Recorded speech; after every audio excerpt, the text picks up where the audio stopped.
geesinimadu ma ahan in aadan cabsan. Geesinimadu waa in aadan u ogolaan cabsida in ay ku joojiso. Qofna ma aha qof dhammaystiran oo ceebka saliim ah dunidan. Haddii aad kaga fogaato dadka qaladkooda, waxaad weligaa keli ku ahaanaysaa adduunka.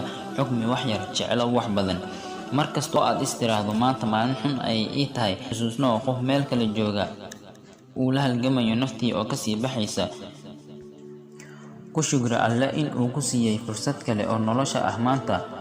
Hadal jees iyo ka fiirsasho la'aan loo yiri ayaa xugo sababi kara. Hadal axmaqnimo ah ayaa nolol baabi'in kara. Hadal naxariis iyo dhiirigelin ah ayaa qof bogsiin kara ama bedeli kara. Qof kastana isaga ayaa dooran kara waxa uu ku hadlayo iyo sida uu u hadlayo. Ha ka baqin in aad isbedel samayso. Ha ka cabsan inaad fashilanto ama dhibtooto. Ogsoonow haddii aan mugdi jirin, marnaba ma aadan aragteen xidigaha. Iska ilaali inaad u noolaato si kibir iyo isla weyni leh, si istustus iyo halaga sheego. Kaliya kuwan waxay qofku dhaxal siiyaan inuu waayo degnaan maskaxeed kuna noolaado nacayb iyo carro.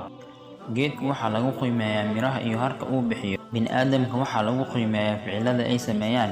Camalka wanaagsan marnaba ma khasaaro.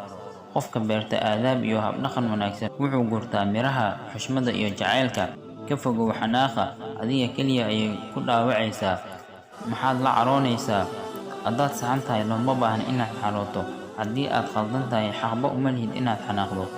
Qaladka ugu weyn dadku sameeyo inta badan waa waxay dhageystaan kalabar, waxay fahmaan rubuc, waxay sheegaan laba jibaar wixii ay maqleen ama dhacay.